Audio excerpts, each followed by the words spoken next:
लग्नाचे दागिने म्हणजे श्रीमंत पेशवाई दागिने, नाशिकचे सुप्रसिद्ध सराफ मयूर अलंकार सराफ।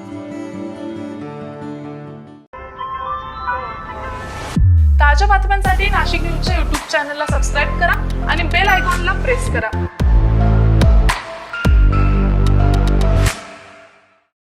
नाशिक महानगरपालिका निवडणुकीच्या पार्श्वभूमीवर आयोजित विजयी संकल्प सभेत भाजप नेत्यांनी जोरदार शक्ती प्रदर्शन केले।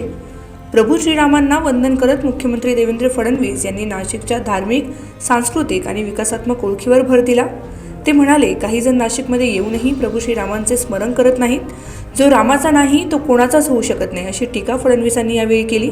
भाषणात 2015च्या नाशिक कुंभमेळ्याचा उल्लेख करत फडणवीस म्हणाले, कमी वेळ असूनही आमच्या सरकारने 2015चा कुंभमेळा यशस्वीपणे पार पाडला होता। सनातन धर्माची आणि संस्कृतीची ओळख असलेला कुंभमेळा कोणीही थांबवू शकत नाही। कुंभमेळ्याची प्राचीन परंपरा आहे। अकबराच्या बापाचा बाप जन्माला येण्याआधीही नाशिकमध्ये कुंभमेळा भरत होता, असे त्यांनी ठणकावून सांगितले।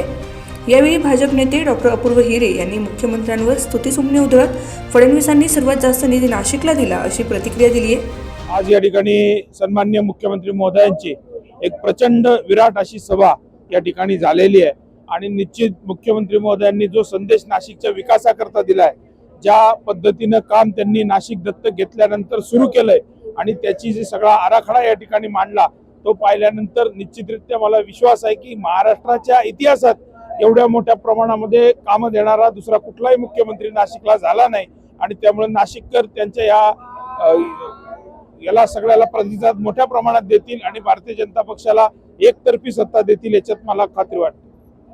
यावेळी व्यासपीठावर जलसंपदा मंत्री गिरीश महाजन, पर्यावरण मंत्री पंकजा मुंडे, आमदार देवयानी फरांदे, राहुल ढिकले, सीमा हिरे, माजी आमदार बाळासाहेब सानप, शहराध्यक्ष सुनील केदार यांसह भाजप पदाधिकारी व स्थानिक नेते उपस्थित होते। हर्षल घुमरे, नाशिक न्यूज, नाशिक। ताज्या बातम्यांसाठी नाशिक न्यूजच्या YouTube चॅनलला सबस्क्राईब करा आणि बेल आयकॉनला प्रेस करा।